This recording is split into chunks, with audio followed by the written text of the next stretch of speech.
Hi, welcome to Learn with Radha. In this video, we'll be discussing the next part of genetics, and in this video, we'll be discussing laws of inheritance. Mendel, he observed various characteristics after the crossing of pea plants. He took pea plants for his experiments, and after those observations, he gave some laws of inheritance. So he gave two laws of inheritance. First one was law of dominance and the second one was law of segregation. So we'll discuss these observations and how he concluded the result and formed the law. So let's start. Gregor Mendel, he conducted hybridization experiments. So you all know what are hybridization experiments. Hybridization experiments is when you cross two plants or any organism with the same species but having contrasting characteristics. So he took garden peas for his experiments, and he had done these experiments for 7 years. After that, he proposed the law of inheritance in living organisms. He investigated characters in the garden pea plant that were manifested as two opposing traits. So we all have discussed in the previous video that he had taken the contrasting characteristics, like the one plant was tall, the other was dwarf. The one plant was having yellow seeds and the other was having green seeds. So these some contrasting characteristics we have discussed. He conducted artificial pollination or cross pollination experiments using several true breeding pea lines. So he crossed those two plants with contrasting characteristics after reaching out to the point where he obtained true breeding pea lines. So what are these true breeding pea lines? True breeding or pure line we have discussed in the previous lesson also. It is basically the parents when they are generated after several self-pollination experiments. So after being self-pollinated for several generations, we got one parent having this characteristic, completely tall. The genotype is homozygous tall, and the other plant is short, and it is also having homozygous characteristics. Homozygous recessive, because tallness is a dominant characteristic. So these two plants were taken for after having true breeding experiment. After pure line. After having pure line, the two parents were generated, and then after they were crossed or cross pollination was done. So the various contrasting characteristics of pea plants that were taken by him was seed shape, round and wrinkled, seed color, yellow and green, pod shape, inflated and constricted, pod color, green and yellow, flower color, purple and white, flower location, axial and terminal, plant size, tall and short. Now we'll discuss how inheritance of one gene take place. We have already discussed what is monohybrid cross, where you have only one character in consideration, and we take out the result only for the one characteristic. So what he had done was he crossed two plants having contrasting characteristic. He had taken tall and dwarf pea plants to study the inheritance of one gene. He observed that all the F1 progeny, the offspring was either the F1 progeny were all tall, like one of his parents. None were dwarf. So he had taken two parents with homozygous characteristics.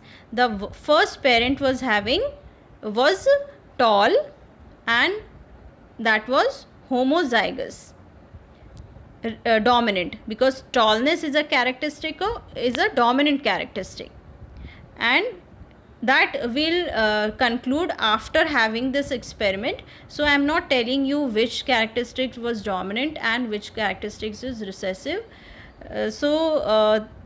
He had taken a tall plant and a short plant, and they were pure line.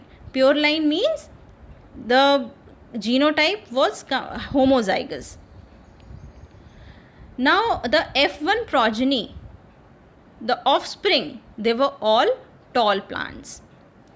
And so he concluded that, and so this was F1 generation.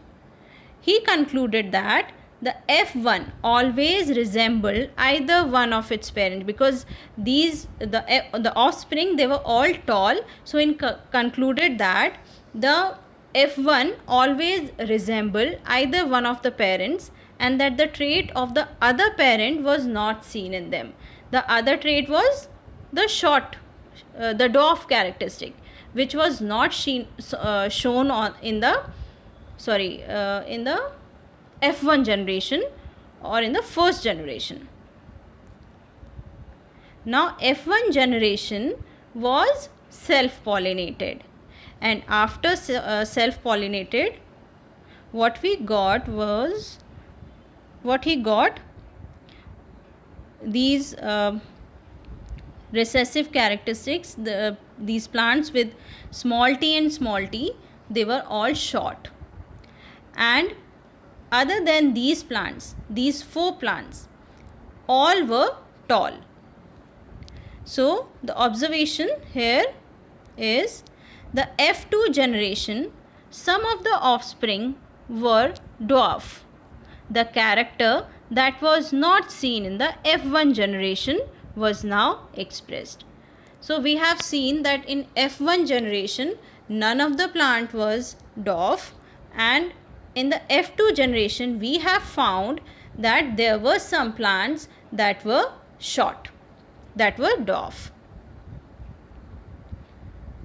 The proportion of the plants that were dwarf were 1/4 of the F2 plants, while 3/4 of the F2 plants were tall. So we have seen here that out of 1, 2, 3, 4, 5, 6, 7, 8, 9, 10, 11, 12, 13, 14, 15, 16. 16 offspring, we have 4 as dwarf plants. So the ratio says that the 3/4 of the F2 plants were tall and 1/4 were short. The tall and dwarf traits were identical to their parental type and did not show any blending.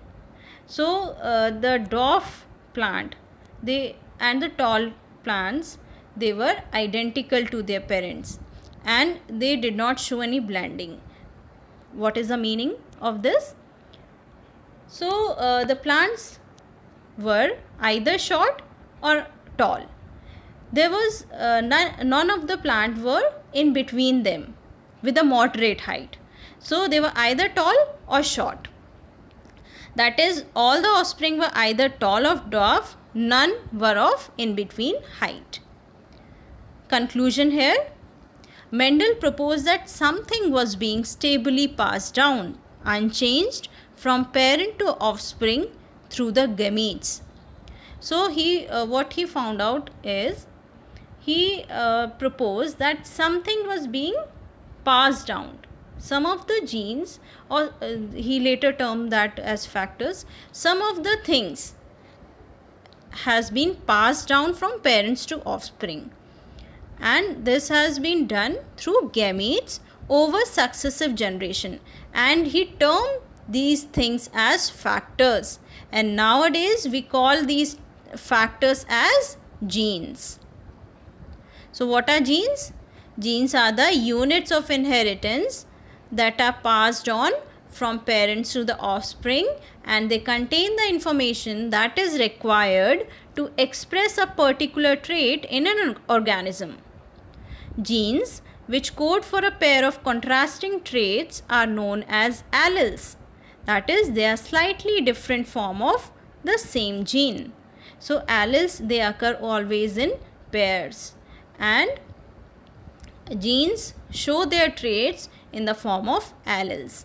So in case of capital T, we have alleles as one allele is capital T, another allele is capital T, which are the genes for tallness. Mendel also proposed that in a true breeding, tall or dwarf pea variety, the allelic pair of genes for height are identical or homozygous, capital T, small t respectively. So these two are called as genotype of the plant, while the descriptive terms tall and dwarf are the phenotype. So we don't know actually by seeing a plant that what is the genotype of that plant. So what we observe is tallness or dwarfness. So that is the phenotype, that which can be seen, but genotype cannot be seen. It is taken out with the help of experiments. So these homozygosity and heterozygosity, these things, they are the genotype of a plant. As Mendel found the phenotype of the F1 heterozygote capital T small t to be exactly like capital T parent in appearance. So he found out that the offspring, the F1 generation, were all tall, but they were heterozygotes, but they appeared like the parent having homozygous dominant gene, or the homozygous tall plant in appearance. He proposed that in a pair of dissimilar factors, one dominates the other, and hence it is called as a dominant factor. So he concluded that in F1 generation, where all the plants were tall, they resembled the parents, either of a parent, because one parent was tall and other was short. So he concluded that if we take parents with dissimilar factors, the one dominates over the other, while the other factor is recessive. In this case, capital T for tallness is dominant over small t for dwarfness, that is recessive.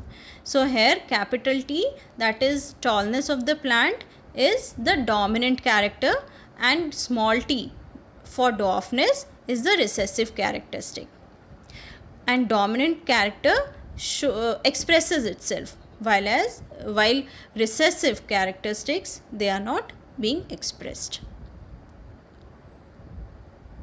The recessive parental trait is expressed without any blending in the F2 generation. We have also discussed how in F2 generation some plants, 1/4 of the plants were dwarf.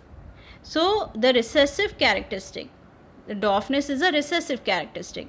So this recessive characteristic, the dwarfness in the plant, it was expressed in the F2 generation without any blending.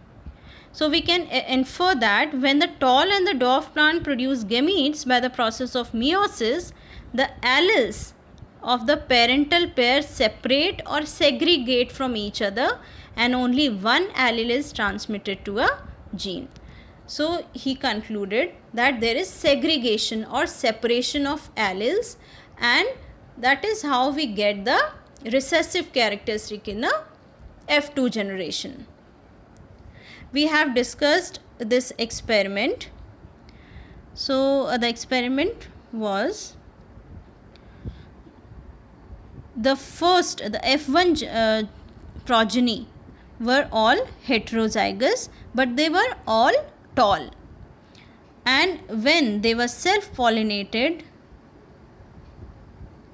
they were self-pollinated, we got F2 generation, where 3/4 of the plant were tall and 1/4 of the plants they were short.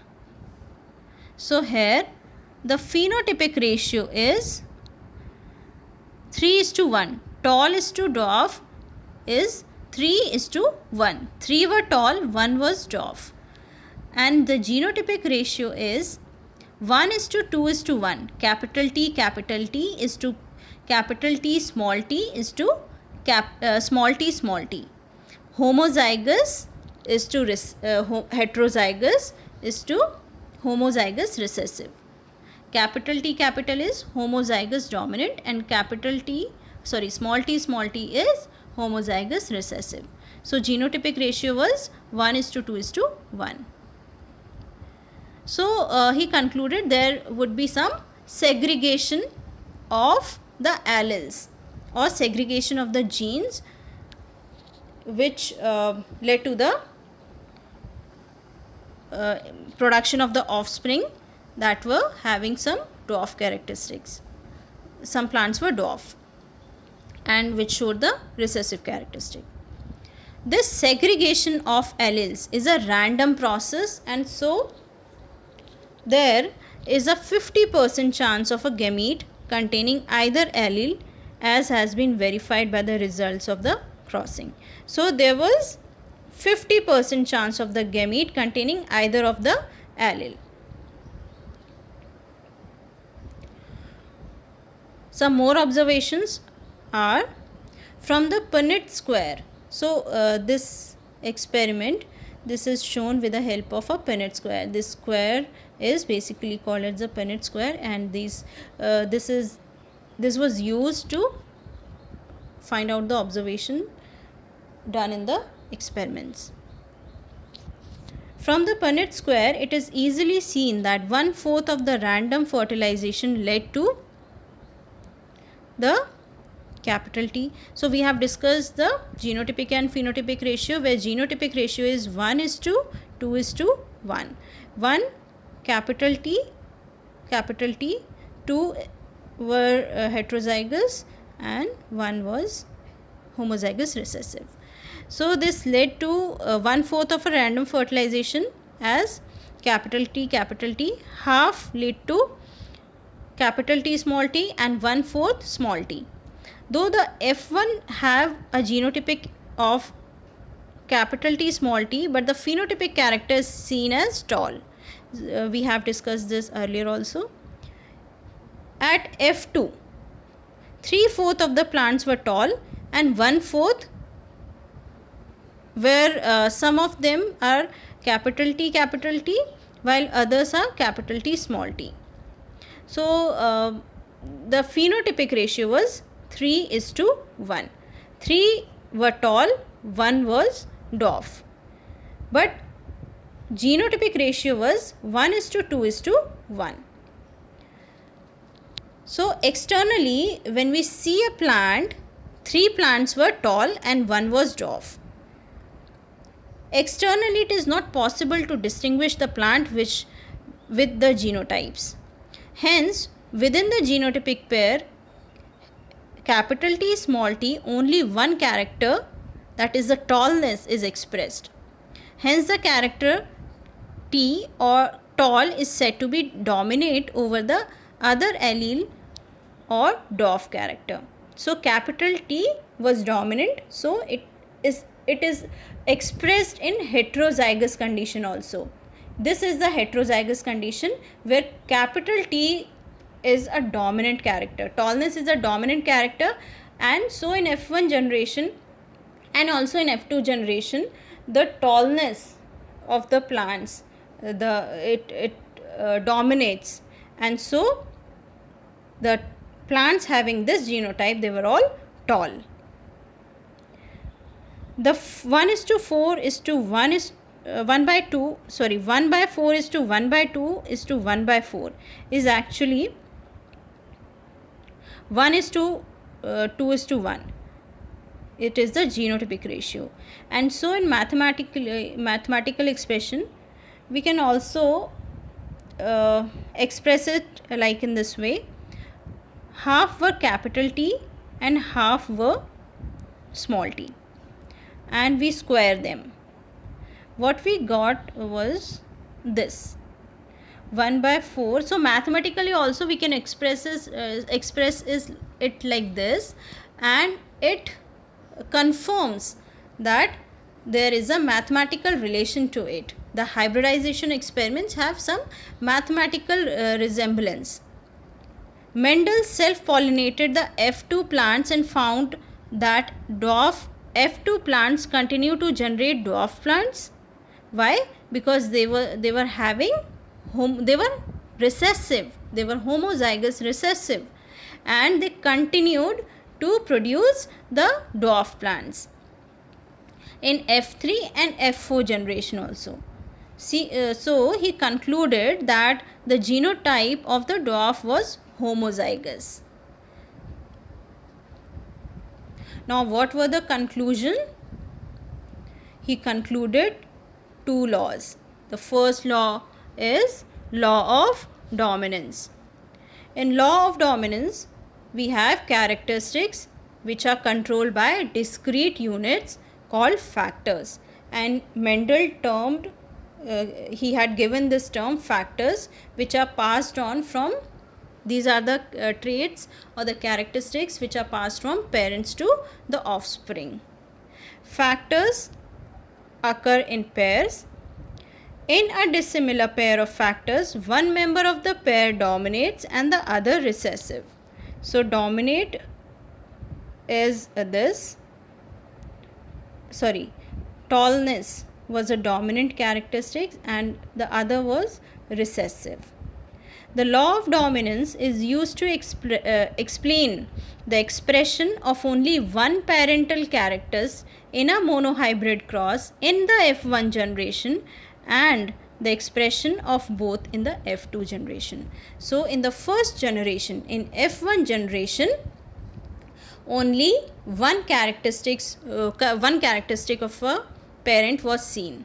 The other characteristic of the plant was not seen, that is the dwarfness was not seen in the offspring.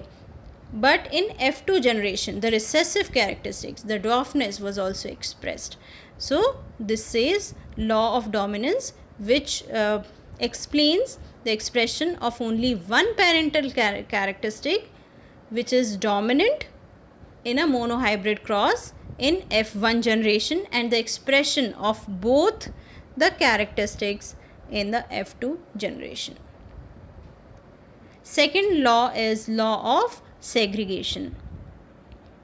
The alleles do not show any blending and that both the characters were recovered as such in the F2 generation. So the alleles did not show any blending. Blending means the characteristic in between the two plants. Like there was no plant with moderate height. They were either tall or short. So the alleles did not show any blending and that both the characteristics, they were recovered in the F2 generation. In the F1 generation there was no dwarf plant, but in F2 generation we found out that 1/4 of the plants were short or dwarf, though one of those is not seen at the F1 stage, though the parents contain two alleles during gamete formation.